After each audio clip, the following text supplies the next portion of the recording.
Fuck it. I'll do it live.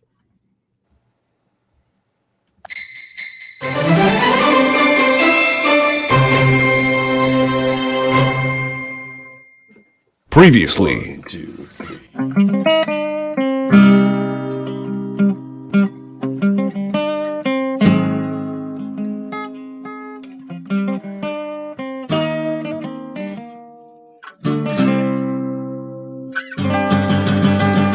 X-Rated, the X-Men animated review show. Hello and welcome to X-Rated, the X-Men animated review show, Xmas Special, where we will be reviewing, oh good, Pop Vinyl Andre's here. I didn't tell everybody I was replacing Andre with a Pop Vinyl, but I hear they go up in value. He's vastly superior to the original in every way. I couldn't tell. Well, the other one was going down in value. This one could go up. Where we will be reviewing Uncanny X-Men number 143, written by Chris Claremont, John Byrne, pencils by John Byrne. Can't go wrong with that, let me tell you. Well, Johnny B. And we are your hosts, Xmas Angel and Ingar Andre. Oh, how would you say it? I don't know how to in the book. It's like Nagarai. That's what I would guess. Or Nagai Andre. Ingarai. I would say Ingarai. They've never been said in any live action thing, or cartoon. So I don't know how to pronounce it. You can only go on what the writer intended. So yes, you have to ask Claremont if he could. Well, we also have Ryan Jablonski with us. How do you think they should say that? We should say that. Ah, God. Yeah. Well, I think you're right. It's probably Nagarai. Yeah. But knowing Claremont is something probably completely off the wall that has nothing to do with any of the letters in the word. Yeah. There's a bunch of demons that start with N dash something in the Marvel universe. I don't think the Nagarai are the first. Well, there's Njadaka. Yeah, there's oh no, that's what I'm getting mixed up with. There's the Chithon too. There's the Chthon. Yeah, makes sense. It's Chthon because it's like Cthulhu. Yeah, I think it's Chthon. But hold on. You guys just chat amongst yourselves for 1 second. I'm gonna try something here. All right. Well, the progressive either was neither progressive nor an era. Discuss. Right. Merry Christmas, you guys. Merry Christmas, you too. This thing is fucking cool, isn't it? Yeah, that's fantastic. Yeah, that is a cool. You have your own pop vinyl. You've made it, sir. You have made it. Well, I mean, why didn't you take me along with you? I thought that was the deal. Anyone can get one. You can order them off the Pop website. They had the two cats too, right? Yeah, he did Lebowski and Sheba because you only get 2 accessories, I think. Yeah. So I have 4 now, but there's Lebowski and Sheba. That's fantastic. It's so good. Yeah, it's pretty great. I got a 4th kitty now, so you're gonna have to get another one to get the other 2. I saw the post from the rescue, right? Yes, little Frodo. Adorable. Yeah, he's got cerebellar hypophagia, which means he's wobbly. Very cute. Yeah. What a little wobbler. Yeah, he's ridiculously adorable, and he's very cuddly. Like he sees you and he just purrs and he just wants you to pet him all the time. But we're in the middle of getting him ready to interact with the other cats, so we're still in cat phase. How's everybody's Christmas going so far? Holiday season, rather. Busy. Good. Busy? Yeah, I agree. So you can see my friend got it. It says the little box says Trivia Andre on it. No, that's great. See, that's just the beginning, because now we're going to have an X-rated Andre. Oh, yeah. I guess you could. We can all kinds of Andres. Wrestler Andre. Yeah, you have to be like the wrestling one. Yeah, I mean, you could have a whole line of just Andres. I mean, I could. This could be the start of something beautiful. Well, like, what would X-Men Andre be? Just me in a T-shirt? The same thing? Probably, yeah. T-shirt, with red glasses this time, so I'm wearing them this time. Yeah, that'll be the Chase variant, right? Yeah, the red glass variant. I have red, I have blue. The clear ones are the ones he put on the one he got there. Right. Here's the book review. Oh, you finally found it. Guess what came down the chimney? Well, yeah, I found it because I had to read it. I've never read it before. It's funny how this comic, like most things, like most horror comics or horror movies that center around Christmas, has very little to do with Christmas. A friend of mine once told me that. Oh shit, we got a guest star. If it works. Oh, he's got it. No, he's got a that's vertical. going to create an echo. We're not going to do that. Oh, you're the guest star? No, I was going to put like it on the book. Oh, that's not a bad idea. But it didn't quite work out. Can you screen share on this? Yeah, because you go to Marvel Unlimited. Because I have the Marvel Unlimited thing, so I can go to the website and you can do that. Yeah, you can screen share. Yeah. Can I screen share and keep my screen up here? How do you do that? I think so. Well, let's find out. Do you have a thing that says present down at the bottom? Yeah, I do. Yeah, then you can do it in there. I can. But won't it show the little screen? Won't it show the screen that has this on it that I'm lucky to monitor myself through? What? Won't it show the screen that like it'll show my entire screen, right? So one of them is this screen, which is us talking. So No, it won't. But I have one massive screen, so the entire screen is one screen. All right. No, you don't have to. You don't have to keep it on your Marvel Unlimited screen. But okay. I don't think you understand what I'm saying, but I'll log in and see what happens. Probably not. All right. So, anyway, what do you guys got under your Xmas trees? What do you want X-Men related? Ooh, I mean, my wife just gave me. You want that like $500 Lego X Mansion set? Oh, is that something new that came out? I didn't see that. Oh yeah, they made the X Mansion out of Lego. I got it for my birthday. It's you did? Yeah. Oh, I didn't put it. You're a legend, Ryan Jablonski, a true legend.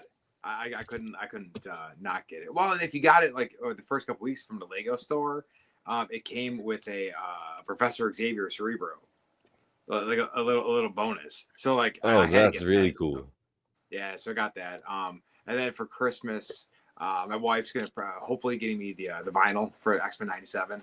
Is that out? Is that out now? Oh my god, I need that now. I will. It's a weird website that did it. It wasn't like a mass produced one.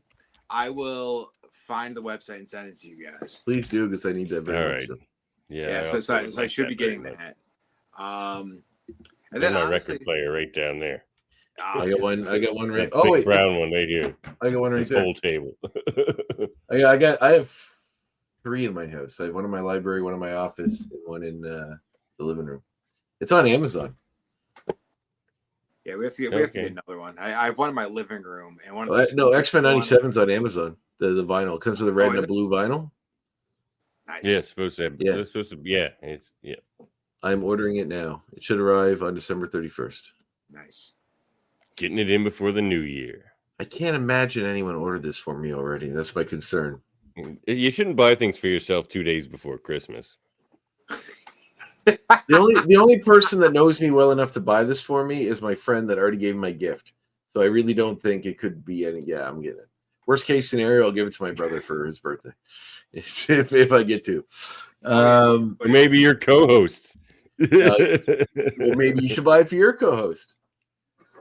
Yeah, I gave you a Sweet Storm pin last year for Christmas, which I don't see you wearing, my friend. It's right here. Excellent. Also, I gave you the Star Trek crossover, Star Trek X-Men crossover book. That book is so It's good. right here. I keep them both close to my heart. Oh, good. I thought it was in case someone took a shot at you so that it would impact the bullet when you get caught in either the metal. Yes, I do carry it with me when I leave the house. Oh man, I'm so excited that I got that. Thank you, Ryan. That's the best gift for myself, is what Ryan told me. Yeah, that soundtrack is so good. My wife gave me a really nice gift today. It's like an antique or a vintage typewriter, like an original. Oh, it's so nice. It's super cool. It's a special brand too, and it's designed for guys with big hands, like me. What is it? It's shit. You know what they say about guys with big hands? They can wear big gloves. Big pens. Mm-hmm. Big pens. Pen 15, yes. A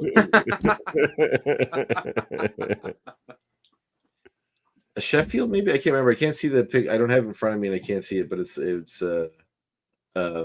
Yeah, it's really cool. We just got like a really old school writing desk for a spare bedroom, and it fits really nicely on it. So it looks. I think I've been doing a little bit more writing lately, and I think I might use it to like do like a lot of my notes in writing, and then like polish it on the laptop later. So it'll be really fun. Might help get the creative juices flowing too. I think so too. Yeah, she gave me a little pad that goes under to keep it so it's not so loud too, and some other stuff. So, but yeah, it's super cool. I'm very excited about it. But yeah, no, that X-Men, that's awesome. That's super cool. Happy to help. Thanks, Strange Adventures, for sending this over. This is a good issue. You didn't have it already? No, Ryan sent me a link to it online where I could get it too. And then I saw the price on there, and I do what I always do with prices of comics online. And I'm like, I want to pay half that. And that's exactly what I did here. So that's good. You just message Calvin, he had it for you? Yeah. The message worked. Nice. Well, I noticed you all wear festive Christmas hats. Excellent. Oh, yes. And we got our festive Christmas tree there on the cover of this comic. Yes, as I mentioned earlier, I said like this has very like almost every Christmas themed horror movie or any, usually it's only tangentially just happens at Christmas. Like it's not necessarily about Christmas in any specific way. Like Gremlins just happens at Christmas. He gets Gizmo as a gift, but it's not like it's about Christmas. But it's one of my favorite movies. So, what's your favorite Christmas movie, Ryan? Oh man, favorite Christmas movie. So a few classics because I love A Christmas Story, and the sequel is actually really good too. The new, yeah, I didn't watch that. Maybe watch that tonight. It's worth it. It was way better than I expected it to be because it felt like the original with actually a better story.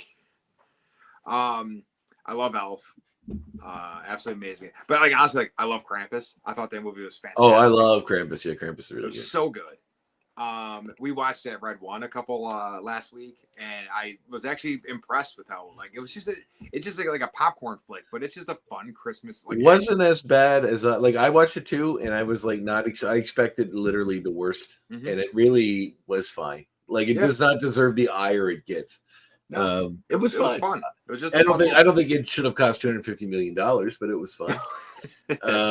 That's insane. But it has its moments. It actually has a nice little message about like, losing your faith in people and maybe regaining it at Christmas. So it's not bad. Like I thought it was all right. The Rock wasn't bad. It was fine. Christopher Evans is very watchable. He's very good in it. No, he's fantastic. Nick Kroll's in it briefly. He's fun. I know America's ass. That's right. Well, fellas, everyone. Should we get into this comic, do you think? Well, you haven't told us your favorite Christmas movie yet, Devin. Mine? Well, I mean, I always say Gremlins, but I don't, because I love that movie, but I don't watch it every Christmas. The movie I definitely watch every single Christmas is Home Alone. So I guess I'd have to say that one. Nice. I love that movie. I mean, I grew up with that movie. Everyone thought I was that kid. People called me that kid. Like, I was like the blonde hair with the big ears and like. Is it because you wish your family disappear? Is that why? No, but I was known for a bit of hijinks as well. Oh, like yeah. Do you have a pet tarantula as well? No, I didn't have a pet tarantula. Well, that was Buzz, right? Buzz had the pet tarantula. Buzz had the pet tarantula. That's right.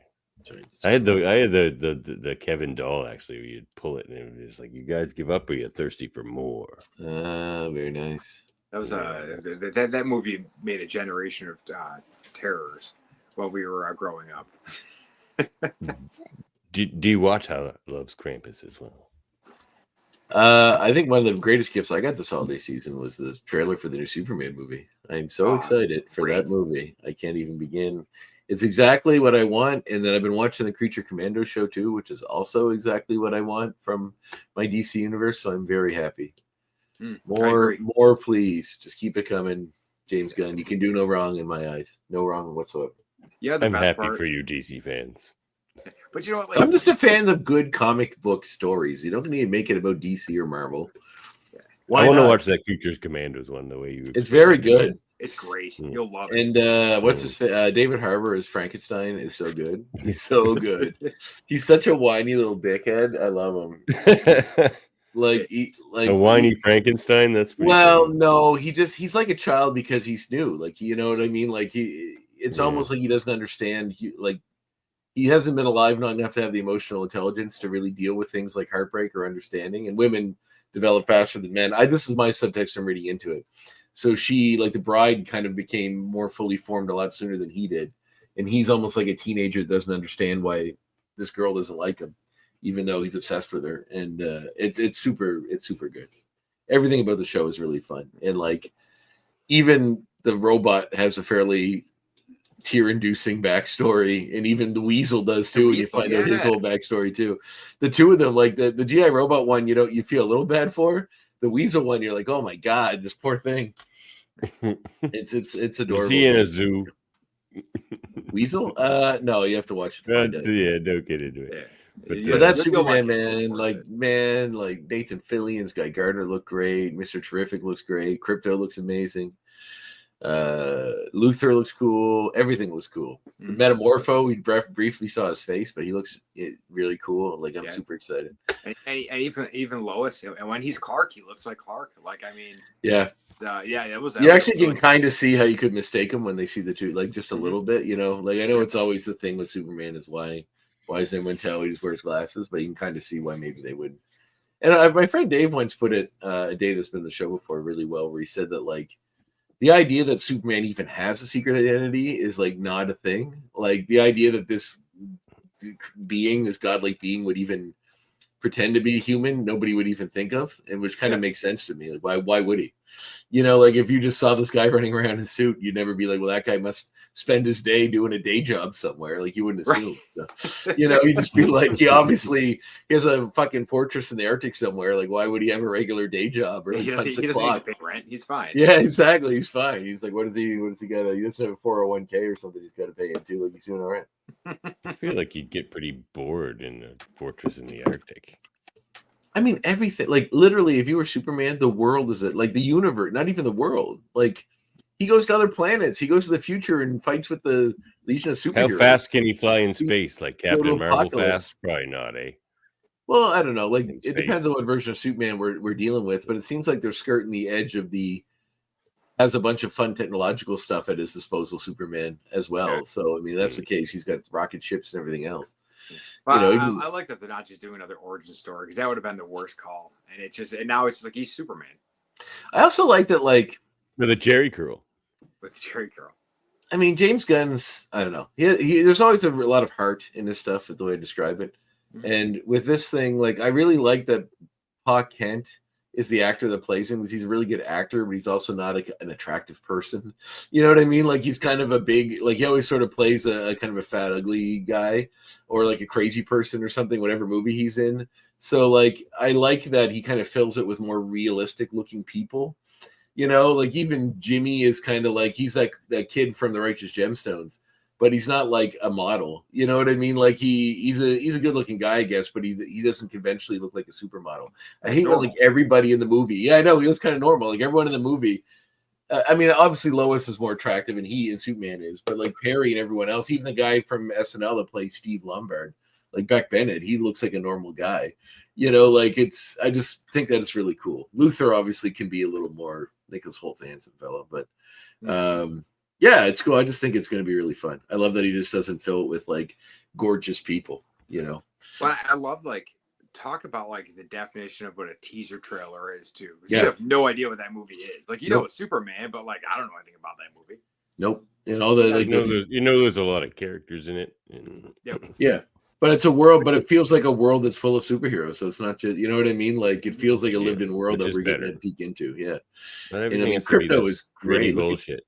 Look at Crypto. He's a good boy. He's so good. He's a good boy. He's a good boy. I saw this meme that I share with them, like from the trailer where he whistles and the dog comes. It's the same thing, but he goes pss, pss, and then it cuts and it's a cat with the cat sitting really far away, just looking at him, and then it cuts back and it's just a skull, like the cat never came. He's like, I thought that was really funny. The difference between cats and dogs, I guess. Did you figure out that present button thing there? Oh yeah, sorry, that's what I was doing. Totally got sidetracked. No worries. I was talking no about worries. Superman. Ryan was in here. I ordered X-Men 97. I think he even closed in the window that had it open. Let's look. You go to present, share screen, and then you just pick. Well, the biggest hurdle was logging in. Oh, that's what I was doing. I Window. was logging into Marvel Unlimited. Then you just go over to window. And I had to log in. 1 second. It's logging into from Marvel. all your Unlimited. windows. Yeah. I think I'm in now. Oh wait. But anyway, No, here's I'm not. the issue. Here we go. I mean, like, look, does X-Men comics get any better than Chris Claremont, John Byrne, with inks by Terry Austin? I mean, this is. I this think is Terry the good Austin did the stuff. cover too, didn't he? He did. So, what makes something a Christmas movie? Is my question for you fine folks. To me, it has to be more than just like have a Christmas tree in it for a second, or like be happening. A friend of mine defines it that if there's a Christmas tree in it at all, it's a Christmas movie. Yeah. Which is funny because there are a lot of serious movies like Paul Schrader's Hardcore that has a Christmas tree in it that I would not call a Christmas movie per se. But Like Gremlins is a Christmas movie because the Gremlins even go Christmas caroling and stuff. Like there's a tons of Christmas stuff in that movie. Mhm. So but yeah. and Gizmo is in fact a Christmas present. Yes. Yeah. So, there's that too. Okay, so let's see if this works. So what's the name? It's issue 140 what? 143. Yes. 143. Right after Days of Future Past. Merry Christmas, X-Men. X-Men 143 comics. Should I That was a read bunch from of- some of the ads in the front cover? Vibrating shocker. What? Small handheld instrument that simulates electric shock. Why would you buy that? Police style handcuffs. Oh, the stuff you could buy in the 80s. Hercules wristband. Unbeatable self-defense. That'd be good to have. I go online sometimes trying to find this stuff, and it's really hard to find. Giant foam dice. Well, those are still popular. Motorized submarine. Where's my X-ray specs? Come on now. Give me some X-ray. Whack Jack. Tension reliever. Whack Jack? What do you? Yeah, you just take this Jack, this dude named Jack, and it's like this thing. What are we? See, What is there, this? The this children's one? show, sir. And then you whack him. I'm It's in focus. Whack. I'm glad the show's still called X-rated. It's good. Yeah, it's good, especially now. Yeah. Secret book safe. Man, everything was so like everything wanted to make you a spy or a criminal. Oh, this is the Uncanny X-Men 97. Maybe that'll help. So it was easy to find on the tablet version of the app. It's getting a little harder to find in the 142. Millie the Model, number 143. There was 143 issues of Millie the Model. It went for a long time. It was a popular book. Who? Well, there's the X-ray specs. Aha! X-ray vision. There always has to be something. They were only $1.85. Apparently, see bones through skin, see through clothes, etc. Etc. All right, so I should be showing up to another screen there. Amaze and embarrass everyone. They get away with saying this stuff. Amaze and embarrass everyone. Oh man, I love the ads in those comics. They're as good as the comics sometimes. Sometimes better. I love how like in the old X-Men comics, you'd always get the characters that are in the comic, like up in the side here. I always enjoyed that. I miss corner boxes. Yeah, man, corner boxes. It's all about. You think sometimes they throw one on every now and then, or a variant cover does, or something. Mm-hmm. But bring it back, because it kind of unites the brand, like because it's like. Yeah, I agree. Yeah. How's it going there, Andre? Oh, you got it? I think, I have the screen set up, but I can't find the actual issue. You can't find Uncanny X-Men 140. No, like it's no problem in here. Like I Yeah. kind of no problem. For some reason, the app is just not, or this thing is not quite as easy. I'm not sure if I'm logged into the right thing. Because I'm logged into Marvel and it says Marvel Unlimited, and I click that and it brings me to this thing and it says already subscriber. Start reading, which I do because I am. It has me in here. Yeah, I don't know. No, I'll keep trying. Just give me a sec. I think we're close enough. Close enough. We're so there. close. But actually, Uncanny. check to see if there's like a continue reading thing too. Because if you have it logged in on your iPad, it might still show up on your account that you're reading it. Oh, but do you log into it on a computer screen? Mm. Have you ever done it, or do you usually use a tablet? No, I always use the tablet. Yeah, I know. That's why it's weird because it's not like the tablet. It like when you go to comics, it brings it up right away because it's like you have the number there, but it's just not giving me unless I put the number symbol in front of it, maybe.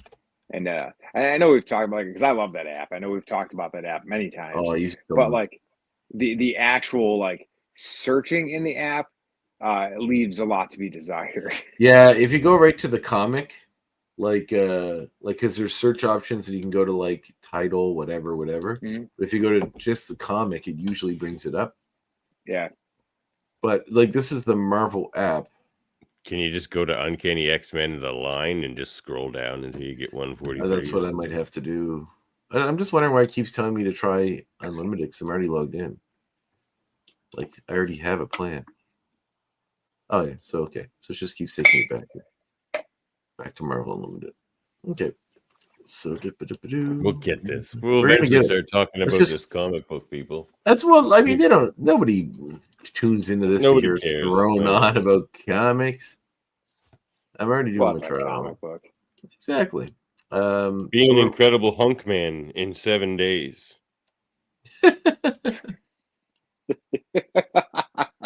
Incredible hunk. How many of these businesses are still going? Right. Look, this is Hasbro. Great. It's all just bought up by Hasbro at this point. Oh, pretty much, yeah. Yeah. All right. Uncanny X-Men. Let's go to the comics. In Mile High Comics, I always like looking at their list of comics and prices. The old prices makes me wish I would have spent so much money back in the day on comics. Yeah. Well, it's like, X-Men 1 was $200. I'm like, oh, that was so much. Oh, Mighty Marvel's big money-saving holiday offer for Christmas. Not bad. Get your comics for cheap. I'm still hung up on the Whackjack. Whackjack. What's we say there? This pudgy, balding tension reliever will work wonders.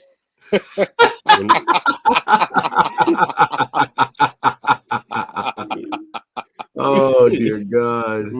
When tension builds up, just give him a smash, squash, or stomp, and feel those frustrations drain away. Soft, flexible vinyl, 6 inches tall. Comes with assorted reusable name-calling labels you can affix to the base, like boss, husband, partner, etc. What is this? What world are we living in? On the several blanks so you can write your own. On the Colbert Report, they make fun of how they have Jack in the Box in the States. Jack in the Box has a thing they do for Christmas. They call it Merry Jackmas, and it makes me laugh uncontrollably. All right, well, I found issue 142 and was hoping that would lead me to 143. Wait, it might. Back to series. I'm back to series. We're getting there. Come on, you fucker. Okay. Uncanny X-Men. Uncanny. Okay, we're gonna. You guys want to hear about the squirt lighter? Boy, you can't stop me, sir. Well, it's the funniest Bic flick ever. Real disposable Bic butane lighter is gimmicked so that unsuspecting victim gets a face full of water. Oh well, at least it's not lighter fluid. The real trick is where did the lighter fluid come from? Does it still work as a lighter? Wait, 134 is what you said? 143. Okay. We're gonna get this. Is that a joke about the or a nod to the Arrested Development Remember when he's always like he's like tries to make the flames come up and then he just shoots lighter fluid out of his wrist onto someone and then they're like lighter fluid. He goes, still where'd the lighter fluid come from? But like he used to pass it off like it's still part of a trick. Where'd the lighter fluid come from? Rainbow waving hand. Bright, colorful, full-size plastic hand. Super insult cards. We got ventriloquist dummies. Midget camera. What's a midget camera? I feel like there's nothing good that's going to come from that. Yeah, that is problematic. Why did you make me say that 1980s comic book? What about a snake nut can? Oh, yeah, I had a snake nut can, actually. Did you guys ever have a snake nut can? Oh, yeah, the ones that pop out? Yeah, the snake pops out of the can of nuts. Those were a classic. Did you find it? No, I really hope that the good people at Marvel are listening to this and can understand how ridiculous their search function is on the Marvel website itself to find things. If you type in Uncanny X-Men number 143, why the hell is it not the first thing that comes up? Everything else but that comes up. It's like all these series facsimile editions, X-Men 141, whatever, but nothing like, maybe if I try taking that and but nothing that's just the Uncanny X-Men series comes up or even that particular number, which is ridiculous. That's not good. How do you find your comics on there? I don't know. But then like all these facsimile editions come up and none of them are the actual issue I'm looking for. So they're just like certain issues that maybe have more relevance. Because like 142 is in here, the issue before this, which is the Future Past episode or issue that, you'd think, well, that's enough of the series, but I don't know, it's ridiculous. Maybe I'll just do a Google search for it and see if that does it. Uncanny X-Men 143 Marvel. Maybe Google can do better than the Marvel site itself. Maybe. Yep. There it is. Good job, Google. And boom, there it is. I hope you are listening, Marvel. Yes, Marvel. Just use That's Google. not good. Just use Google to search the comic and then put Marvel Unlimited after, and it'll come up. But don't use the actual fucking app for some reason because it won't work. What a rigmarole! All right, we got it. It only took us 38 minutes of prattling around before you found it. So here we are. Maybe we should just quietly flip the issues. And I feel like this is some kind of a copyright infringement by actually just showing the whole issue off the app on the website. You don't have to show every page. Oh, we got it. We're going through it. This is how it works. Oh, well, we might get in trouble. We'll see how it goes. It's for we're only showing the one, and we're helping promote the product. Hopefully, Marvel. Also, they owe us after not being able to find it. So, I was very wrong. This issue is 44 years old. I was very wrong about this particular because I thought the Brood was the bad guy in this. This thing is not the Brood. It just looks very much like the Brood sometimes. Yeah, kind of. Yeah. So the Brood have already been established at this point in the comics, right? Yeah. Yes. They're in I think 117 or 114 or something. I believe so, yeah. So we basically get a flashback, we're into this. Just remember that this is copyright 2016 Marvel Characters Corporate Outreach Reserve. All characters featured in this issue to see their place thereof. Not related in did or trademarks of Marvel Comics Code. No similar. It's Christmas. No. All right, so we see a flashback to an earlier time where an issue which Davin, I'm sure, knows the title of immediately. Where Storm fought these demons that used to own the world but no longer do and want to own it again. She basically manages to use her powers to destroy this obelisk that summons them to the world and then moves on. And then as we see seasons, wasn't that a great opening shot to any comic? Pretty book, great. Though. Look how bright this looks compared to that issue. This kind of but this is 44-year-old paper. I know it's cool though. Matrix. Dot Matrix. I kind of you can see the little dots in here. See them? No, yeah, they really do brighten them up on the app. Though. Yeah. Oh, absolutely. It's nuts how much work must go into restoring all of these. Mm-hmm. I assume recoloring and stuff must be part of it. Also, this thing is very much a ripoff of Alien. This whole issue is very much a ripoff of Alien. Very much so. It even looks like an alien. Look at this. So anyway, Yeah, that one does. That one. the Karen gets destroyed. Storm goes off, and we see this is the original fight happened in X-Men '96. For those of you keeping track, Louise, I believe Simonson, let us know right here in the bottom. And then we see that time moves on. The X-Men go into other fights and battles, but then some fragment that was left over allowed this demon to come through into our world. So perhaps Professor Xavier believed that destroying the Karen would seal this gateway between the dimension, but he was wrong. Dun, dun, dun. Good use of color in the boxes, which is kind of fun. He was wrong. And that's when the Fun Factory Super Gifts and Gimmicks comes up. Ooh, I don't get that. The bald head wig. Oh, I do not need it, sir. Thank you. The phony arm cast. So what year did this comic come out, I guess, originally? 1980. All right. So, yeah, it's post-Alien. March 1980. Yep. So we do see a lovely couple out looking for the perfect Christmas tree. Oh, the month of my birthday, if I was born 4 years earlier. I always like that Claremont and Byrne sort of like sneak in horror, like some pretty horrific little horror elements. Like this whole murder here, is pretty rough. And they do it a lot, too. Yeah.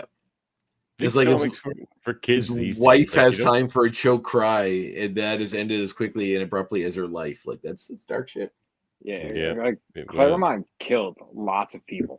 Oh yeah. Yeah. And then it's like feasting on her body and soul. So apparently your soul's up for grabs too. What happens if something eats your soul? Do you just not go to heaven? Or do you just live in its intestinal tract for the rest of your days? Yeah. So the issue's called Demon. No reincarnation for you.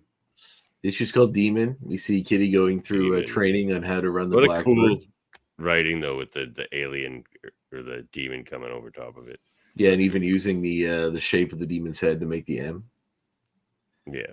As a graphic designer, stuff like this very much it pleases me. You don't see it as often, so it's very cool. It's great. John Byrne was a master.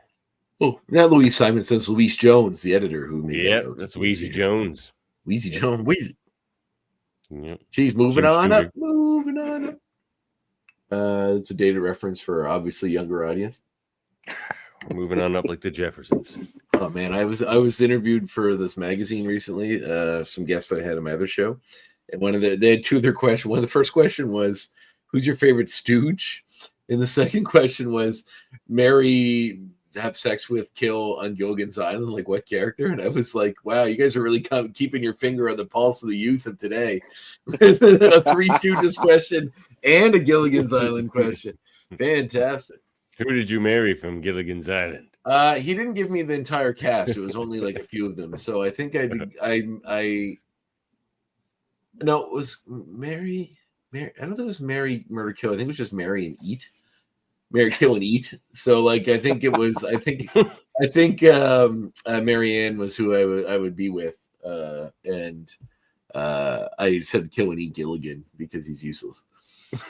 Skipper wasn't on the list, but I would probably keep him around because he can, do stuff with boats. Gilligan seems to do nothing and just cause a lot of trouble.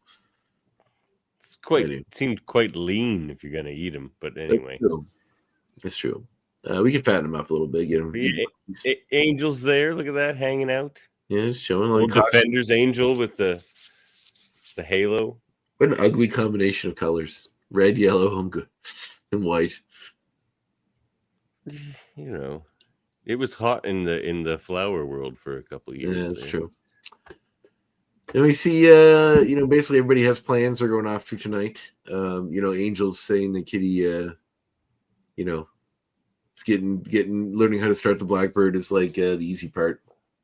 We see Wolverine show up with his new partner at this time in the comics, Mariko Yoshida. Mariko.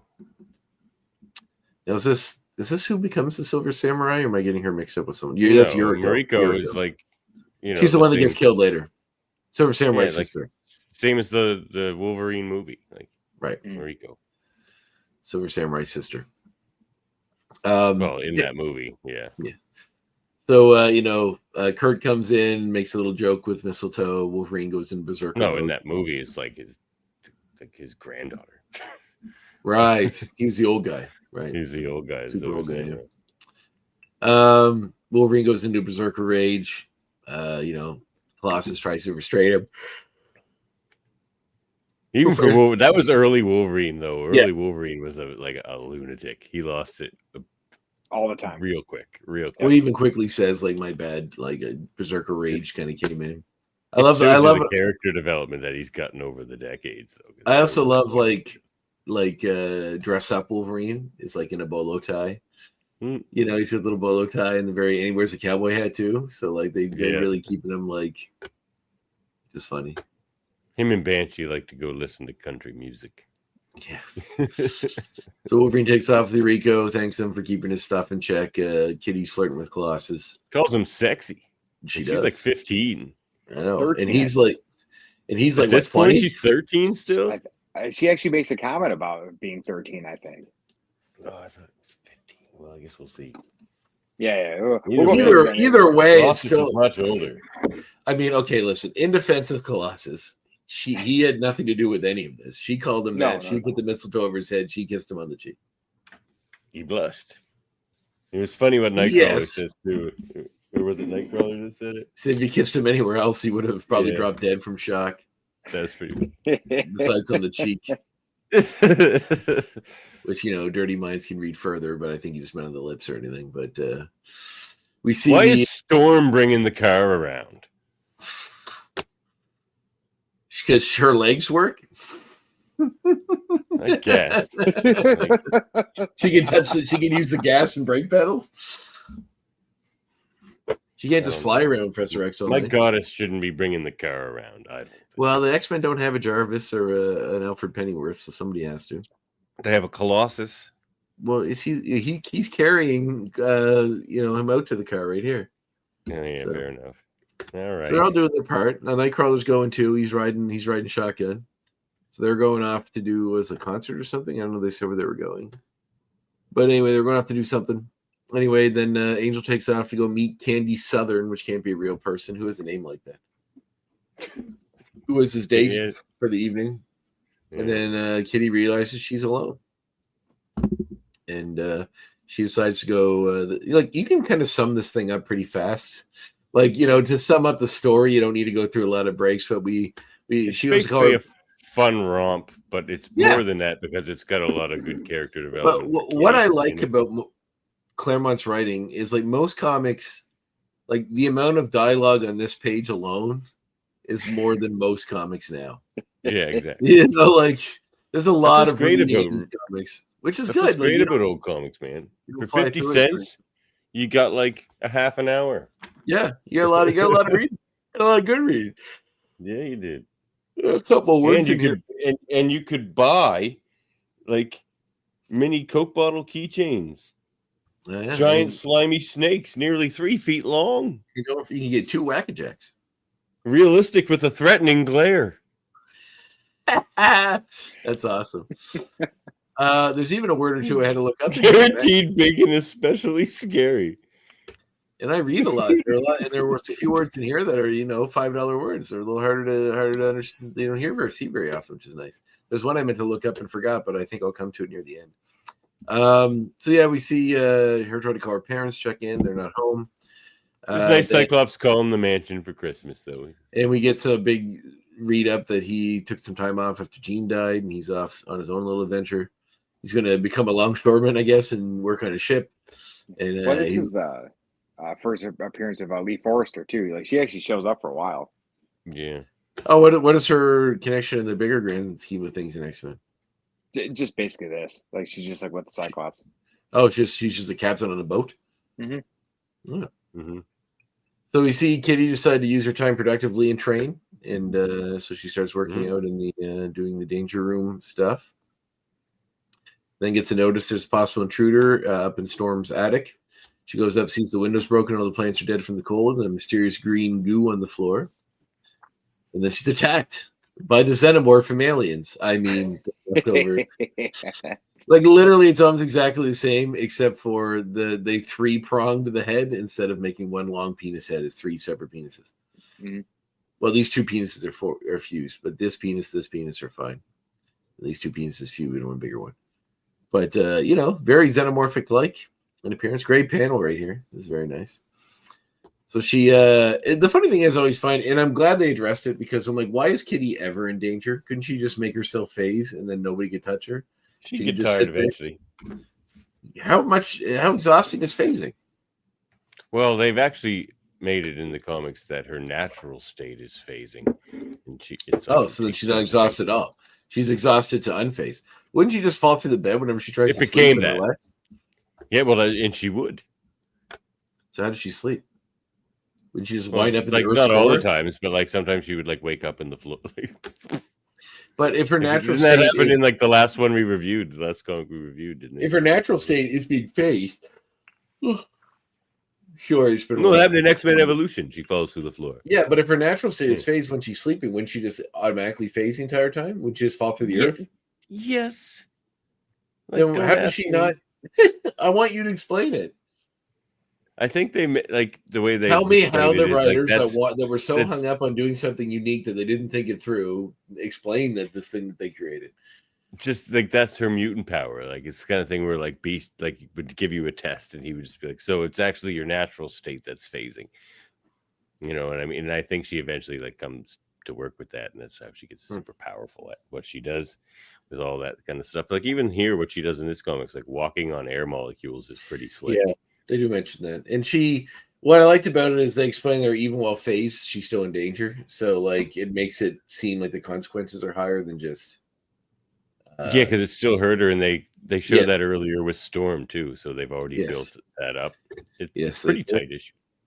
So she runs, face through the wall. The creature follows her. She faces through the stairs into a crawl space.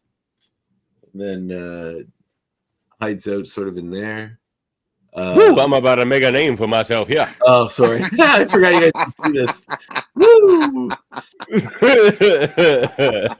I saw my brother sent me a video. I thought maybe sometimes if I'm too loud, my wife sent me a message. She's in bed, so I was just nervous that maybe that I was being too loud, but I don't think I am. The door's closed. So anyway, woo! I'm gonna make a name for myself. Did I say that video, Devin? Yeah. So there's this clip from I think it's Euphoria, where like Sydney Sweeney's character, I never watched the show, but Sydney Sweeney's character is like in the mirror getting ready, and she's really upset about something, and she's trying like not to cry while she's putting makeup on and stuff. And somebody took it and re-edited it, and it said, "My girlfriend getting ready for her dinner party while I'm working on my Gambit impersonation in the shower," and like you just see her like crying and trying to keep it together while putting her makeup on. In the background, you just hear like the shower running, and this guy going, "Ooh, I'm gonna make a name for myself. I'm gonna make a name for myself. Ooh, I'm gonna make a name." And it's like as he's doing it, you can see him getting more and more upset. It's just so funny. And then at the end, he's like, "Ooh, I'm gonna make a name for myself. I think I got it." You know, like, she just knows how embarrassed she's gonna be at the dinner party. It's so good. Anyway, she manages to phase out through the store and goes to grab the phone, but then is, of course, attacked in a very horror movie moment. The creature manages to swipe at her through her phasing. Hey, well, I'm sorry. I'm tired tonight. And I've been sleeping in the spare bedroom. My wife and I have been flipping on and off with the cat, the new kitten. And I don't sleep as well when I sleep in there because he makes noise in the night sometimes. So she phases through, and it hurts her, and it makes her arm go numb. So this is the thing establishing that there are stakes or being swiped up by the creature even when phased. So which is nice to establish and add more tension to the story. So she takes off running. And this is a cool way to do this. I'm glad we have this. We should definitely do this more often. Unless we get in trouble. We'll see. Well, I mean, somebody has to report us. Don't you people report us? Or someone's what? If someone from Marvel's listening, then they're a fan. Well, and there's a lot of review shows that do this exact same thing, so I don't think it's an issue. We're not really giving them time to read the whole thing either, but true, yeah. It'd be better if we just put it up and then like every 5 minutes turn the page. Like we didn't actually say anything or do anything. It's just like, why would you want to read the plot when you can just stumble around it? That's right. You can listen for half an hour while we try to even get the goddamn thing up on the screen. I don't think I said too. Ryan's name is Jab Ho Ho Ho tonight. That's pretty. Oh, ho ho ho. Jabba no bada. Yeah. So then we see her phasing through, going back and leading the creature back to the danger room and activating the danger room protocol so that the creature will have to deal with, I think the safety is off, but the creature manages to rip up the floor, which deactivates the safety anyway and makes it more dangerous for itself and for Kitty, who can now be hurt. So as the danger room sort of takes off, I like when they just show the danger room like going nuts. It's just like, balls with spikes, missiles, guns, like a saw on like a rip saw and a extending arm coming out. Yeah. We get these batons. I love the art in this book. It's like it's a pretty intense chase. Look how big her eyes are. These are huge eyes. Her eyes are as big as her mouth. It's supposed to make her look like a kid compared to the rest of them. Just like an anime character. So these batons, of course, mean that Daredevil is one of the protocols in the danger room, I assume. You see they throw batons. So she manages to escape the creature still. I love the insanity of this. Like, you're just home alone, chilling out, and all of a sudden a literal demon from another dimension like appears. And like there's no explanation. She'd have no idea to know where this thing came from.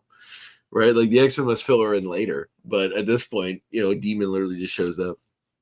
And I love how they didn't have to like nullify her powers or anything. They made it still be that it could still hurt her with her powers, but you still get the benefit of her running through walls and all that which stuff. Is super cool. Like she does a bunch of cool stuff.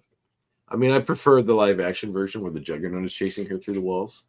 Yeah, I'm sure you do. And then he yells, "I'm the Juggernaut, bitch," in Vinnie Jones' English accent. Yeah, it's legendary. That's Evan's favorite moment in X-Men history, I think. Pretty sure. I think you have that Vinnie Jones Juggernaut tattooed on your back, don't you? Oh, probably. I woke up on a bender in Tijuana one time, and there he was. Wouldn't that be the ultimate? Like, get Davin drunk somewhere, then he wakes up, we get like tattooed the movie poster for X-Men The Last Stand on his back or something, or just the logo, X-Men 3 The Last Stand. Oh, that'd be amazing. Or like Storm Sucks or something. No. X-Men 3 would be the funniest one, I think. That's your probably least favorite X-Men movie, I'd assume, right? What one? X-Men The Last Stand, the third one? No, not at all. Really? What'd you like worse than that? Apocalypse was way worse. I don't know, man. I think I still liked it better. Apocalypse The Last Stand was is bad. I did not like Origins was bad too. Oh, yeah.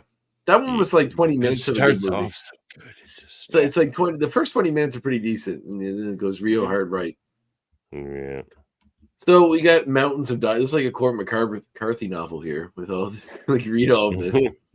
Which is, basically you're reading Blood Meridian here on your way to Kitty getting into the Blackbird, and of course, it comes full circle. Her learning how to operate the Blackbird at the beginning and giving Professor X a hard time about it. Of course, now that she's gone through all that training, she now knows how to turn it on and waits for the creature to get just in the right moment where she turns on the blasters and incinerates it. Very similar to Ripley sending the creature out into space in Alien. Yeah. It's very much like Alien, but it's fun still. Well, So, she even says it's like from that movie, like later on, like she even admits he's taking movie plots and stuff. So this is where the history of Marvel Comics gets funny. So Kitty Pryde in the comics is probably 30 now, 20, like late 20s. Yeah, 20s. So when she saw Alien when she was like 12 or 13, yet somehow she's still in her 20s now in the year 2024. Well, I know it's how fictions of ongoing narratives work. So then you have Magneto was a boy in World War II. Now it's an indiscriminate. Now it's you'd be great if they made it. Now he's dating Rogue. It'd be great if the comic made him like Israeli or something, so like he fit into Desert Storm, like he's some kind of connection to that. Anyway, she comes through the the rubble and looking for the creature, and is kind of shocked to see the hand come out of the flames. It was cool, spooky. Yeah, it was nice. Very movie moment, because then we cut back to a serene scene of calmness, which is quite a juxtaposition from that. We see them hear the news story about various murders in the area, which was the demon working its way back towards the mansion. We get a nice little tease right here about what's to come as to where they went off to. They come in, they see Kitty just chilling by the fire. She's happy to see everybody and finds out that they brought her mom and dad back to the mansion. That's where they were off picking them up from the airport, I guess. So they came to visit Kitty. They all punch, hang out. Storm says like my attic's been destroyed. She mentions she was attacked by a giant monster. They get a bit of Hanukkah going on. Yeah, Storm says she's proud of her for standing up to herself, and we see that of course the creature came out but basically turned to ash as it came out of the fire, and that Kitty basically had a trial by fire today, and she a supreme test of her abilities, her intellect, her courage, and herself, and she passed. And then the return of Cyclops. He's back next issue. Yep. We get longshoreman Cyclops. He's got the little beanie head. He's wearing a black turtleneck. He might have syphilis or whatever thing he's picked up being in the Navy, sleeping with women in every port. And you can also buy poems set to music. Oh, and we got X-Mail. This keeps on the X-Men app, so you can read that. I used to always be so jealous as a kid of the subscription service from Marvel, because I never had enough money, to start buying comics to get sent to me in the mail, especially from the States. But you think about how cheap they were then compared to how much comics are now. And if you could probably add like 100 comics shipped to your house for like $30 a month. And it was like insane. Mm-hmm. It was a glorious time. We get letters from Dr. Philip S. Scott. We get letters from Kurt Busiek. What is that? Yeah, probably. Yeah, I've heard a lot of comic writers and stuff say they used to write in. And Mark Yanko. Let's read the Kurt Busiek one. To the editor, I have a complete collection of X-Men. My first issue was number 37. Since then, I've been an avid fan of the book through the old and new teams, but 138 is my last issue. I quit. The change from the old X-Men to the X-Men was fairly simple to adjust to because the book was still excellently scripted and drawn. But for the past 2 years, since number 113, I've watched the book degenerate, watched the X-Men become a perversion of what they once were, watched you twist and mangle characters you virtually created. I first decided to stop buying during the Hellfire Club storyline, but held on for sentimental reasons and a vague hope that things would get better.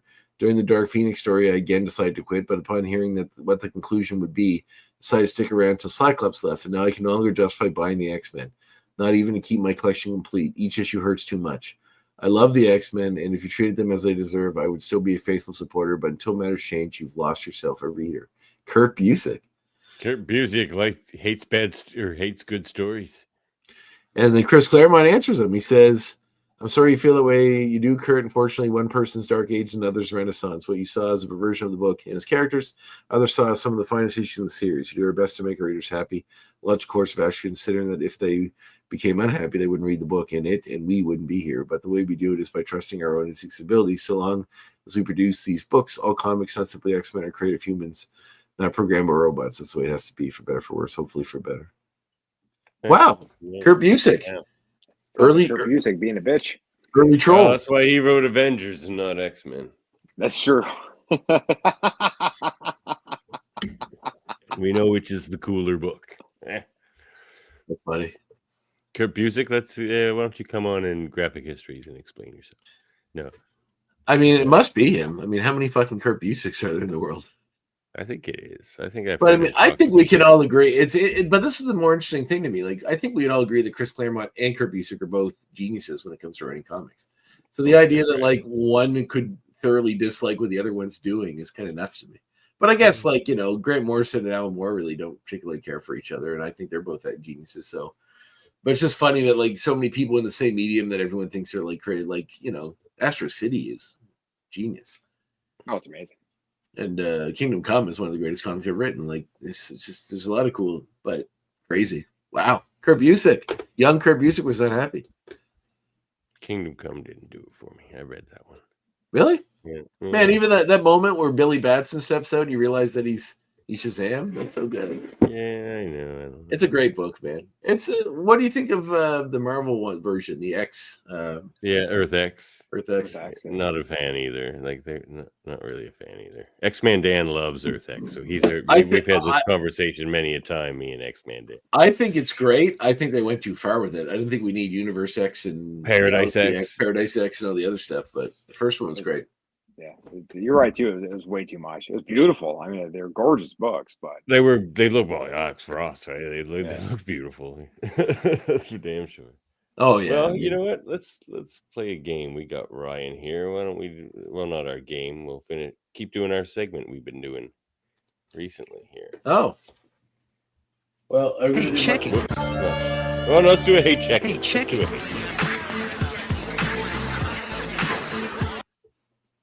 All right, I got one minor thing and one great thing. So we watched it last night with friends as a Christmas movie. It is a Christmas movie in the sense that a Christmas tree does appear in it, and a guy dressed as Santa is part of it. It is an excellent Canadian movie called by Daryl Duke, starring Ellie Gould from the 1970s, called The Silent Partner. So Ellie Gould plays a bank guy, works at a bank, who comes to believe on what he sees in some things he sees in the bank, that the guy dressed as Santa looking for money is actually casing, like outside raising money for charity, is actually casing the joint and going to rob it. So when he believes that this is going to happen, he takes a bunch of the money and puts it in his own bag. So when the guy robs the bank, he only gets what's in the case, but not all of the money. And the guy was cased watching a particular person that brought a bunch of money in every day. So he'd only try to rob the bank after this guy brought the money in. So after the guy brings the money in, Ellie Gould takes that money, puts it somewhere else. And then when the guy robs the bank, he only gets the meager amount, not the full amount he thought he was going to get. Then, of course, the robber gets away. The robber, of course, played by Christopher Plummer. Great Canadian actor right there. But then the robber, of course, hears the news report, which says $50,000 was stolen, which is about $400,000 in 1970s money. And then knows what he took, and then knows what is being reported as being stolen. And then puts two and two together and realizes that the guy he stole the money from pocketed the rest, and then tracks him down and becomes a cat and mouse game between the two of them. It's a really novel. It's based on a book, I guess, but it's a really novel idea and a really, really cool movie. And like it's very 70s. Ellie Gould is really good. Susanna York's in it. But yeah, it's a super fun movie. And Christopher Plummer is it's weird seeing. I've only ever known him as an older actor, so it's weird seeing him like in his probably 30s, early 20s, late 20s in a movie. The other fun thing which just came out on Blu-ray that I had to buy because it is a fun part of my childhood is the Toxic Crusaders cartoon series. Oh yeah, I watched that one. I had the action figures too. They just released it on Blu-ray, the entire series. That's awesome. Amazing. The people that actually, this one is damaged, so I have to return it. But they're sending me another one, so I'm just waiting until they send it till I return it. But the guys that put this together are the same people working on the new video game, which is coming out soon, I think, in the new year, based on this cartoon. It's kind of similar to that Ninja Turtle Splinter's Revenge game Shredder's Revenge game that just came out. I want them to do like an X-Men version of that. New version of a side-scroller beat 'em up. Yeah, it'd be cool if they did an X-Men 97 version of it. That'd be awesome. Yeah, because they're doing a couple. I think there's like a Power Rangers one that just came out too. Yes. I thought you fixed that. I was going to say we fixed that. Didn't we fix it? It's on more than one. It's on all. That must mean it's on all of them. What did we just do? No, it can't be on all of them, but it must be on the Hey Check It one. Okay, so we actually discovered what the problem was last week. I had the genius idea to ask Davin to check because what I suspected, and which turned out to be true, was that each sound clip has the sound clip and then like 10 minutes of silence and then another sound clip. So the entire sound clip is actually the two of them with a big spacer in between.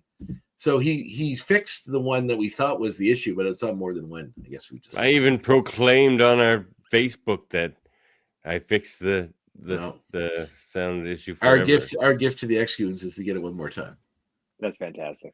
To go through all. There it is. It is. Oh, I'm there right now. I'm fixing it right now as we speak. And my book suggestion was a Christmas gift from a friend, and it's Neil Gaiman's Norse mythology book. That's a beautiful book. Recently. Yeah, it's gorgeous. So Neil Gaiman does the entire history of Norse mythology in his own way with his beautiful illustrations. And if you're ever curious about all of the stuff that inspired Thor and Loki and the actual myths, it's all in here. And the illustrations are fucking gorgeous. But it's a beautiful book. Wow. All right, that one's fixed. The Hey Check It's fixed. Hopefully we don't find that on any more sound clips. Well, can you check them now? I could. It's all right. I do when you have some other time. The other Blu-ray I picked up recently that I on a used store is Sling Blade. I haven't watched it, but I know it's a good movie. Nicole and Braid. An old Billy Bob Thornton classic. That's his first movie. He wrote and directed it, and started it, and won an Oscar for it. That's made his career. Yeah, it actually literally did. That's why we know who Billy Bob Thornton is. Yeah. It's a long time Well, ago. I and forgot also- about Do you that. have a Hey Check It, Ryan? A comic or a show or a movie some people should check out? Check out Murder Kirby. Very, very good Murder Kirby you got there. It's a That's pin. a fantastic Kirby. It's a pin, actually. I usually wear it on my coat, but I got rid of the coat that I was wearing it on, so I have to put it in my other coat. So happy. The new season of What If came out. Is starting to come out. Oh, is it? Oh, now? yes. Oh, The shit. Yeah. first two So- episodes. Yeah, Oh, first shit, episode, okay. number 3 will be tonight. It's every night for 8 days. And this is the end of it. This is the end of What If. Oh, what? Pretty Really? cool how Why? they're doing it. Yeah. Why end it? That's just what they said. They said that. Yeah, it's the end of What If. Well, because then the next animated one will be next October. Will be the Marvel Zombies from What If. Get their own show. That'll be the Halloween one next year. But yeah, so 2 episodes in, fantastic. I mean, I love that show though. It's so much fun. And for a book, if you're looking for a cool Christmas X-Men book, the Mary, right here.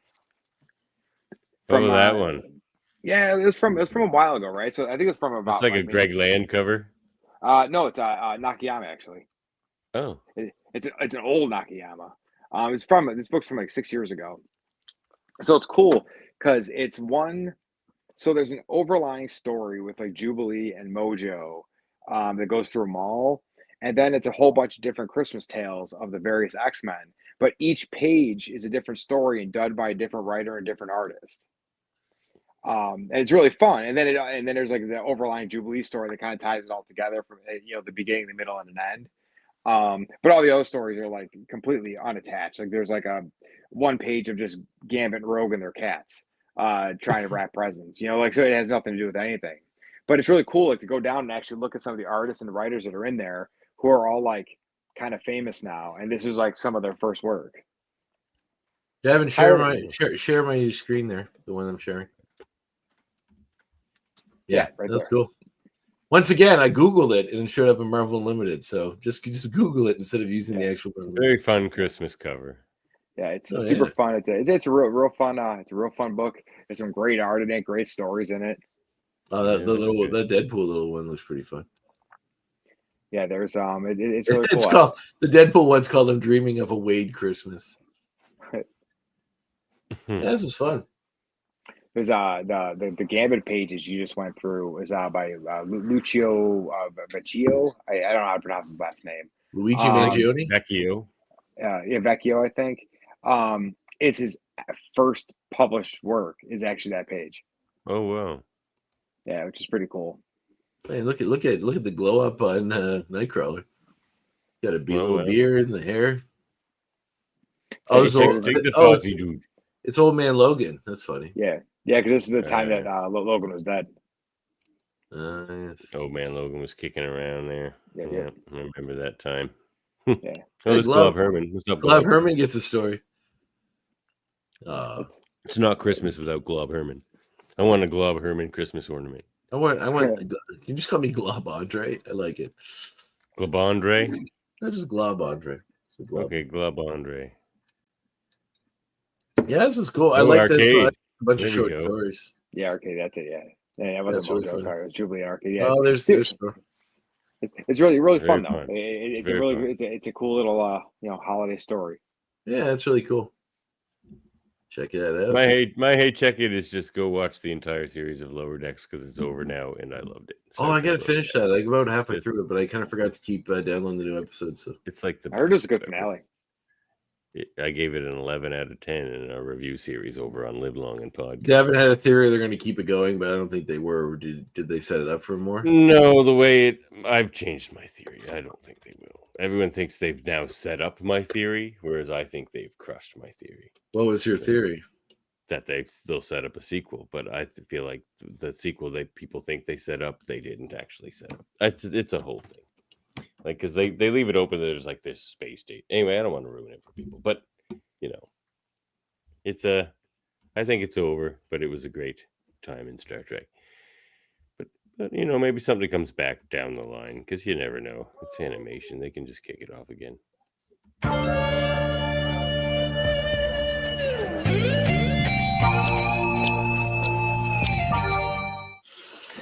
That's baby making music right there. time for some extracurriculars. Oh yeah. Well, we've been casting the X-Men, Ryan. All right. In the Wait, we didn't MCU. decide what we're doing for this one. Oh, we did. Casting. Yes, we did. This is the definitive casting of the MCU X-Men. So far, we have Professor X by Bryan Cranston. We've got the Nikolai Coster-Waldau Magneto. We've got what's this very, very, very lovely lady's name? Oh, I forget. Something Smith, like a hyphenated something Smith. Slim actress. Hold on one sec. Jodie Turner-Smith. Jodie Turner-Smith as Storm. We've got Jacob Elordi as Cyclops. And now this sort of works. Oh, right. We do know what we're doing. Yeah. Now we have, and I think it seems to be rumored now. It started popping up as rumors like the day after Andre said this. It's funny because I said, I don't even remember from last episode, I said the way Marvel tends to cast these things, or these movies tend to get casted, whatever the most popular young redhead is in Hollywood right now is probably the number one person they're looking at. And Sadie Sink is who I said from The Whale. Yeah, Sadie Sink. Things. But she's what? I'm here for it. She's 22. Cyclops actor is like 27 or 26. Or they could make them meet in the middle and make them both 25. Yeah, exactly. Or 24, 25. And that's a fine age for those characters. So, there's other characters you'll probably want to make that same age range now. It's okay if Storm's a little bit older, And you know what? I'm going to throw an extra one in right now because we've already been talking about it. I don't think there's going to be any arguments. Here's our Gambit. Yeah. Right? He's a bit old, isn't he? I don't care. Do you care? No. He did it so good. You know what, though? I don't want him to be Gambit in the X-Men movies, though. You don't? He'll be... Well, so, okay. He'll be Gambit again, probably in, Secret Wars. His version of Gambit is very much for comedy. Whether you want that version to be in a serious... No, I'm not saying, I like it. No, that's fine. We'll come back to Gambit another time. I like it, but I think if you want something that fits into a world where he's going on he's I can't see him being the God loves, man kills, or any serious storyline. I couldn't see him be doing it. Half the joke is just his accent. Mm-hmm. Yeah. If you picked a Cajun accent that was a little less goofy. But I mean, obviously, I'm sure Channing Tatum could do it that way. And maybe they give him that chance, but I feel like the version we're going to see.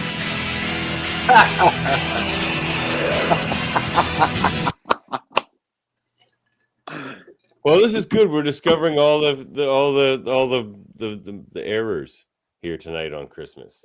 So that's the best way to fix the errors. Not do it on your own time in private and iron them out. Wait until the show's on, and then they all happen one by one, and then catalog them and make the changes. We waited 20 minutes for you to share your screen, Andre. We've been working all kinds of games. Gavin, that queue has been broken for 40 episodes. No, I guess since we started doing the show. We're doing it though. Now we're getting there. I guess that's the new year. That's my gift. We're getting there. All right, I'm fixing extracurriculars. Yep, I'm fixing it right now too. See, we're fixing it all.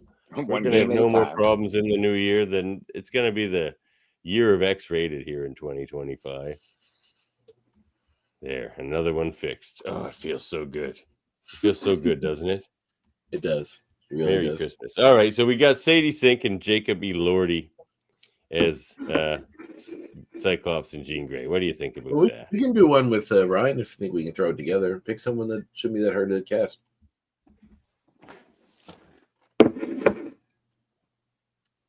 Okay. How about we cast?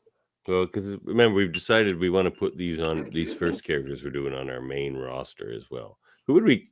It might even not be easy. Who would we cast as Rogue? I don't know, man. I was all for it when everybody thought that Keke Palmer was going to take it. Me too. She looked real good. But it's the same problem with the Channing Tatum Gambit, I think. It's she's already done it for comedy, and she's maybe a little too old. Yeah, I think I would like to see her. Well, because especially if you're going to have Scott and Jean be in their mid-20s, I think Rogue should be either the same or younger. Honestly, she should probably be younger Gambit should be right around Cyclops' age, I think. Or Which whatever. I mean, when it comes older. to actors, Hollywood can do anything. It doesn't really matter. Mhm. But that's also why I think, like you said, like Channing Tatum, I just think at this point he's aged out of it, which sucks because like I know he's really excited about it, but I think he's about 10 years too late. Didn't you suggest that fella who played Elvis's Gambit, Andre, at one point? Oh, what's his name? The guy from the new Elvis one, the Baz Yeah. Luhrmann one. He would have been all Yeah. right. He looks like it. He's a good actor. Yeah, he's a really good actor. What's Austin Butler? Yeah, Austin Butler. Yeah, he's a good actor. He'd be good in something else, I guess, some other role in the X-Men world. He's probably like 30.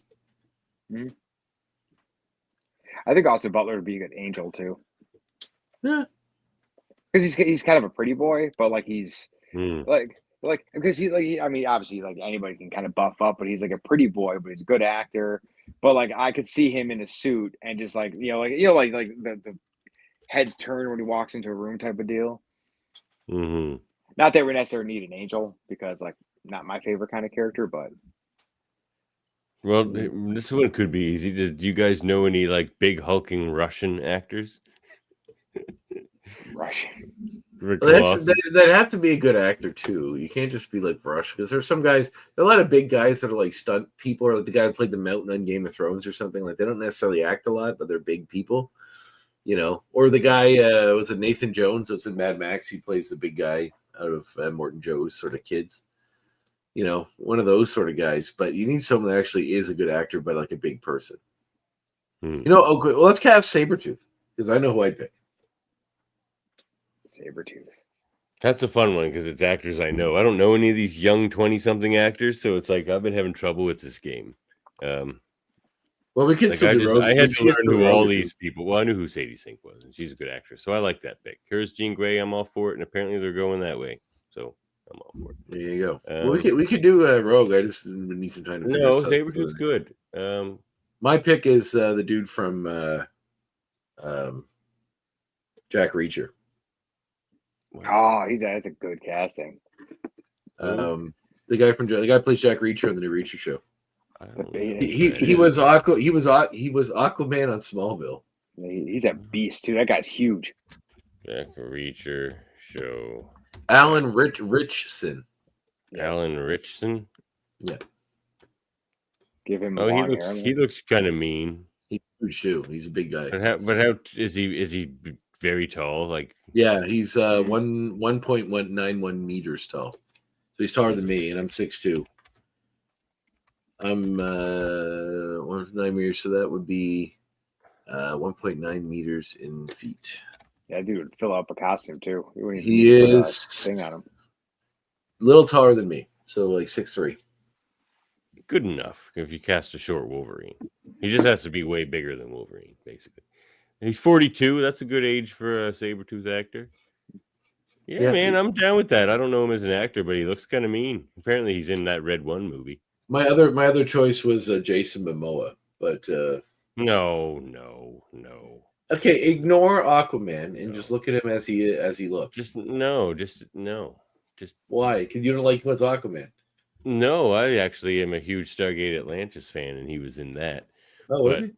He can't play that I've seen that type of mean.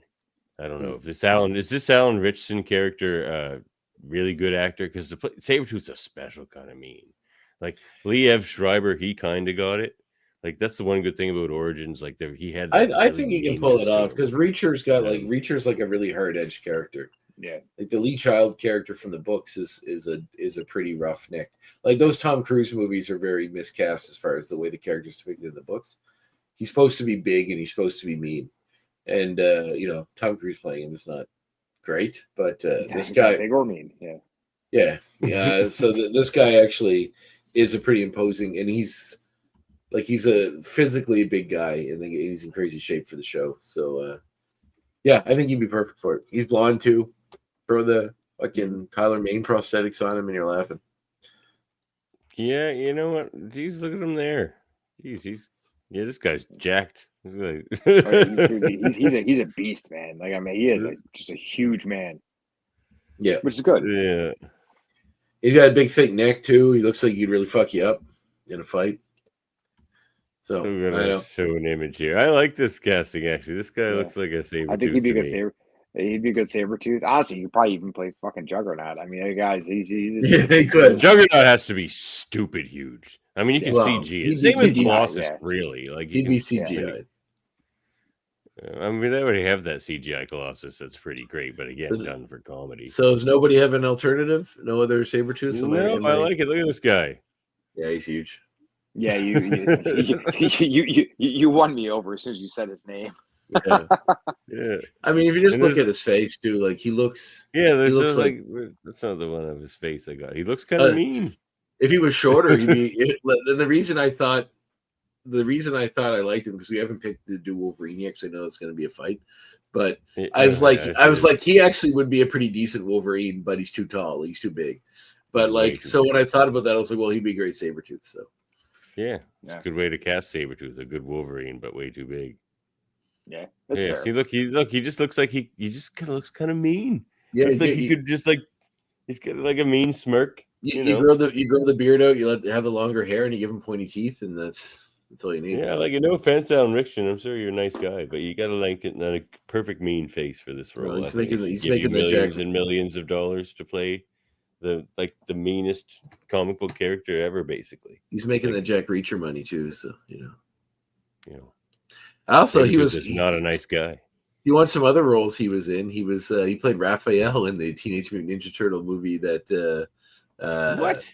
the one that Michael Bay did. Those two. What? Yeah, just that was all just voice actors, but yeah. Yeah. Okay. He also they did motion. You capture got to know too. what a crumpet is to play cricket. But if you want, he already has some experience playing a superhero. On the Titans TV show, he played Hawk of Hawk and Dove. Well, you know what's funny is that because of him, I was just thinking of the Titans. And I'm like, man, like that dude who played And Nightwing, the guy who played Nightwing could probably be a really good X-Men, and I'm trying to put him as somebody. It's like is it Brenton Waits? Oh, the guy who played Robin at first, then he became Nightwing later. That guy. Yeah. Because he was good, Oh. like he was cool, but he's got like that. I mean, I don't want to say generic like white guy look, but he does have that generic white guy look. He looks like he could have been another version. He could be good Cyclops, actually. Yeah. He really Cyclops does, is a generic actually. White guy for sure. He does look like he could be a good Cyclops. That's why I picked this guy. Yeah. They're the same guys. It's fine. Yeah, they're the same guy. But yeah, I think that's a good pick. That's a good one. That's a good Yeah, addition. I think it's a great. His name is Brenton Thwaites. Oh, that's close. Actually, he'd be a good Nightcrawler if he can do a German accent. If he can do a German accent, and he's Here, very share my. Here, I'll share it and see if you can. I'll share my picture. For Brendan Thwaites window.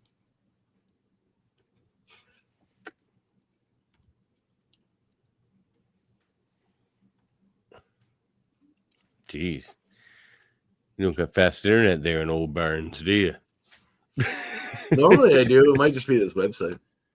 But yeah, he's skinny. He's got the pointy jaw. You made him Yeah. blue. He'd be all right. He'd be good. Yeah, Nightcrawler. make him blue. Why not? Is he a good Mhm. actor?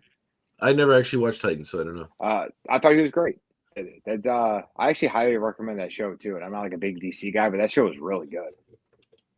Yeah, Yeah, look he'd at that. be a good Go back to Nightcrawler. that last image. Yeah, that one. That's kind of a Nightcrawlerish kind of body there, isn't it? He's tall, skinny. He's got the pointy Yeah. jaw, like pointy features. Yeah, look at the spot. Like that's fun. Nightcrawler with the swords. Yeah. Let's cast him as Nightcrawler. We're done. Brandon Thwaites. I like it. All right. Boom. Good That's a- job. That's a We got two two. for We got two for today. We didn't even know we were Yeah. gonna do one. We got two. All right. three if you count Sadie. That's We're true. Well, working hard. Yeah. that's true. We got it. Yeah, two enough. We're working hard You tonight. want to give him the Marvel. beard? And he's right there. Yeah, look at There you this. go. Look at this Nightcrawler motherfucker. Look at this guy. This is a Nightcrawler. Yep. Yep. All right. I assume we can do I him mean- next. Give him a dialogue coach. He'll be all right. Yeah. He's That's got- that's he's the got- one thing, right? That's the. He's got abs. He's doing all If right. you don't hire a German guy, that's the thing. It's the German. Well, how many main? Like the thing is, they're probably there are very few German mainstream They don't got to be mainstream. bankable stars that the American public knows that are from Germany or are German. So You don't need a bankable guy to play Nightcrawler. It's not like they're leaning any franchise movie on him. I know I try to explain to you how the movie industry works so many times, but when looking for investors, looking for things, they look for people that people recognize, at least from something that's big. Yeah, but the investors just going to be like, who's playing Wolverine? No, they care. If you say we got guys from big franchises like Reacher, Stranger Things, Euphoria, because what's his face? Sadie Sink's a hot name right now. And the guy and Jacob Elordi was on Euphoria, and he's in that shit movie. That's just an us casting, though. I'm actually hearing rumors about her. Yeah, which is probably true. Makes sense. Did you guys? I was online. I don't remember if it was when you guys had posted or somebody posted it, where they think that they're fan casting Mr. Sinister, and they said Matt Berry. And I want Matt Berry in the Marvel universe somehow. I love and then I laughed about it, but then I thought about it. I'm like, man, like Krakoan Age, like Sinister is Matt Berry. Yeah, Krakoan Age Sinister is Matt Berry. You're right. If he was just doing like the voice. Mm-hmm. Oh yeah, it would have to be like CGI. Because like the guy who alters all his body just wouldn't make himself look like Matt Berry. Right. But... He would be like. Sorry, Matt Berry. I love you. Matt Berry would probably be a voice for somebody. Mm-hmm. Like they threw him on one of the. Wouldn't he be a hilarious Beast? And Beast isn't British, but like he would be. It'd be pretty funny. Beast. Of all the characters that you could make British, Beast seems like the obvious one. Like if you're suddenly going to make a character British, I mean, Beast makes sense. I mean, he's French, but they should make him the voice of Phantom X. Oh, that'd be pretty funny too. They should make him the voice of like Herbie in the Fantastic Four movie. Apparently, that's who Paul Walter. Is it Paul Walter Hauser? Oh, really? I assumed he was. I thought he was Mole Man, but apparently he's Herbie. Oh, really? Yeah, that's funny. That's interesting.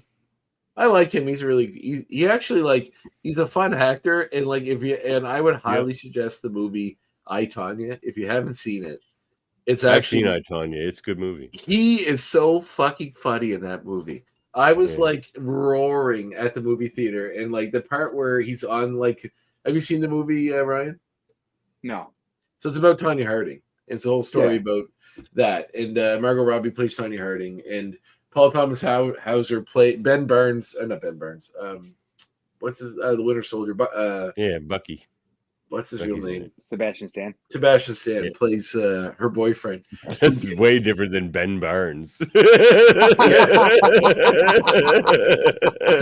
So Bucky Barnes is what I was thinking still of. alliterative. And the actor Ben Barnes is the guy that played Jigsaw on Punisher, and he's in that series, The Institute, which they're filming in Halifax.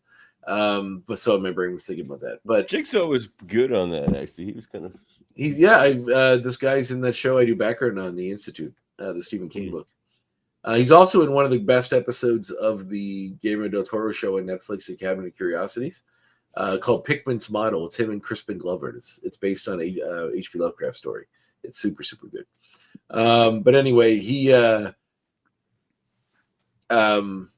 so the Paul Thomas Hauser or Paul Walter Hauser plays the friend of Bucky Burns' character, who he gets to basically hire someone to attack Tonya Harding. Burns. And he's so fucking he's on a TV show trying to explain, and he always sells himself as this big security extra, but he's really just this fucking loser. And he's on this show, he's on Barbara Walters, and she's asking him questions, and he obviously is a moron that has no real credentials but is pretending to. And it's so funny because she's like, well, what do you have to say about all this? And he's like, well, no, I'm a security expert. I'm a black belt in karate and all this. And she goes, no, we looked it up. You're not. He's like, no, but I am. And she's like, no, but we did the research. There's no evidence to back up anything you're saying. You are not. He's like, but I am. And he just keeps going. And then at one point she's like, we talked to all these people. There's no way you are this. And then he's like, but I am. He just is so he just can't admit. And so he plays an he's basically moron. Frank Dukes. He plays a moron so well. He would be a good Blob, actually. That would be great casting for the Blob. He would be a good. That'd be great casting for Blob. Wow, And he's too a late large now, guy I guess, already. because he's. Well, no, you still could cast him as Blob because he's just the voice of Herbie. That's true. Mm. And you have like some characters because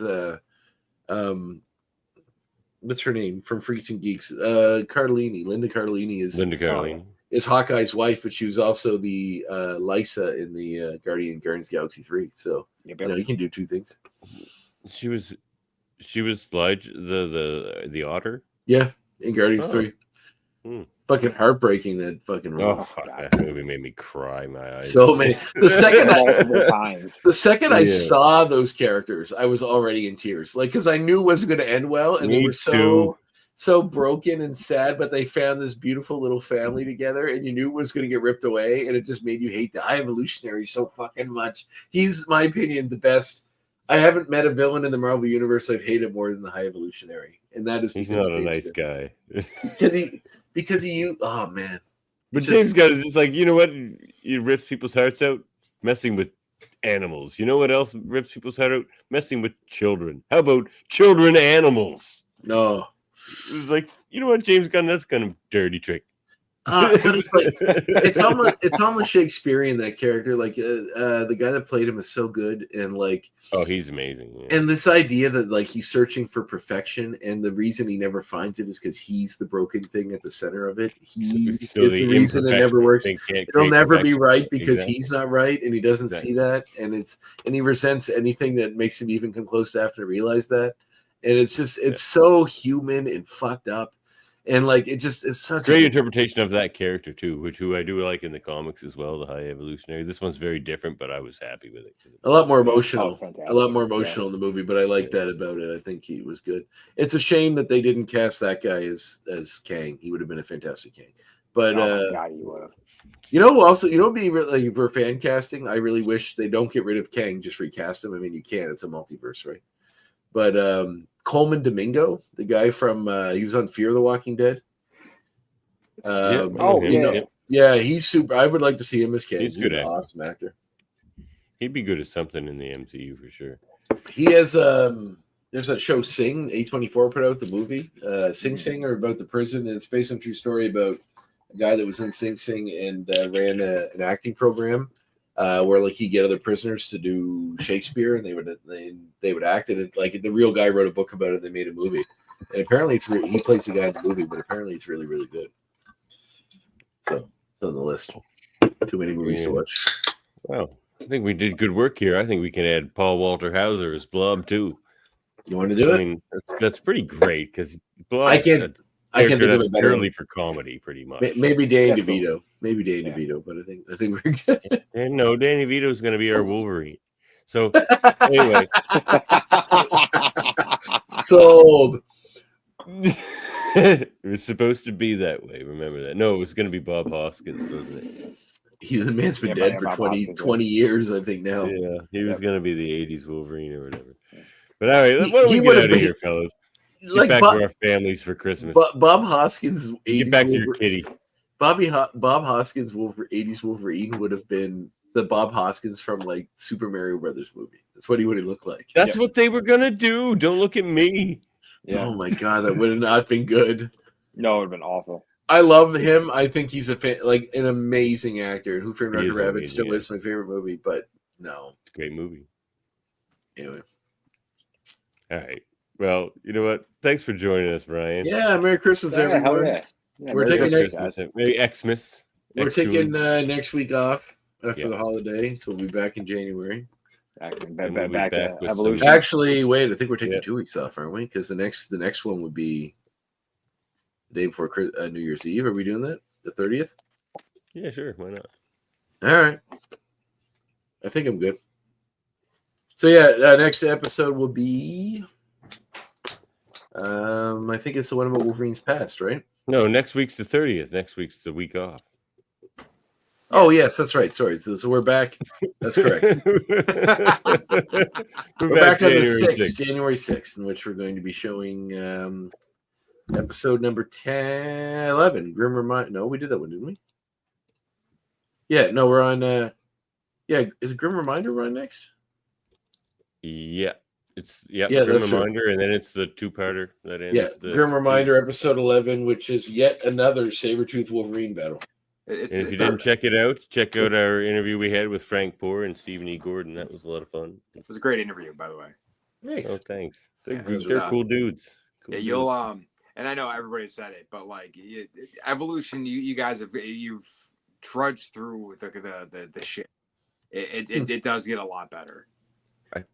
I think it has to, because like when you see the pictures, there's just so many characters that are like to come. Everybody There's not that talks many so highly. episodes to introduce them. So when the story, so what happens is specifically after season 1, they kind of get out of the school a little bit, and they start being just superheroes. Like nice. You start seeing them in costume a little bit more, things like that. More like you said, more characters show up. It feels a lot more like X-Men. But like without the first season, specifically some of the episodes where you get some of the character development, some of it I don't think would hit as hard. But there's some really good stuff with the Brotherhood. There's some really good stuff with the X-Men as a team. Excellent. And you start getting more of less Scooby episodes and more actual story too. There were a lot of Scooby episodes there in season 1, but they, I knew I could see it coming. It was all character development stuff to slow. And we even asked Frank and Steven about that. I'm like, was it a slow burn on purpose in season 1? They're like, yeah, kind of. Like, but yeah. So I'm looking forward to it because it's X-Men I haven't seen. Yeah, you'll dig it, and it's and by the end of it, I'd be shocked if both of you weren't mad that it was over. That's a great claim. It's 9 episodes in or 8 episodes in, Andre wanted the old show back. He's like, I think one episode in, it's more about like, because if you talk about, it's just about the episodes in general. Because when you talk about them, like we always had fun times coming up with their names based on, like, this is just indicative of what the show is in the first season. We had fun times coming up with our names because like there's so many characters introduced in each episode. You could pick someone that we never had the same one. And we always reuse a different one because there's so many different characters every episode. In this one, it's a struggle because it's almost the same characters in every single episode. They never bring anybody new in, and it's always just them, fighting with the Brotherhood on a field trip or fighting with one aspect, like it's just so. Yeah, it has like how fondly everybody talks about the series. It has to be something big has to be coming or some big shift. I feel like it's like Star Trek Deep Space Nine. Like the first 2 seasons have good stuff in them, but then the 3rd season really opens up. Whoa! Star Trek Deep Space Nine season 1 is a masterpiece. No. Hey, don't make me fight you. Move along. Not on Christmas, Andre. Move Along Home is a masterpiece. Yep. I actually like that episode. Man, I quote the second Shap more than like most things in Star Trek. Fair enough, but I think most people we made it to the second Shap. I think most people would agree with you that the show really hits a stride in season 3 when the Dominion War begins.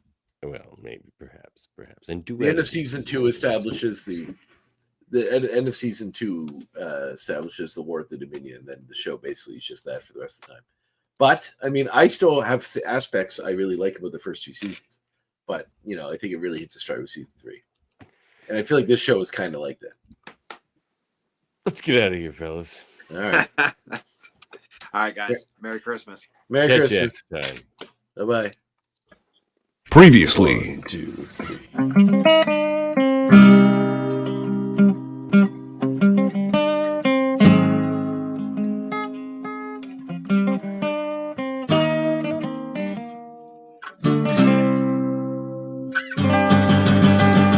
X-Rated, the X-Men Animated Review Show.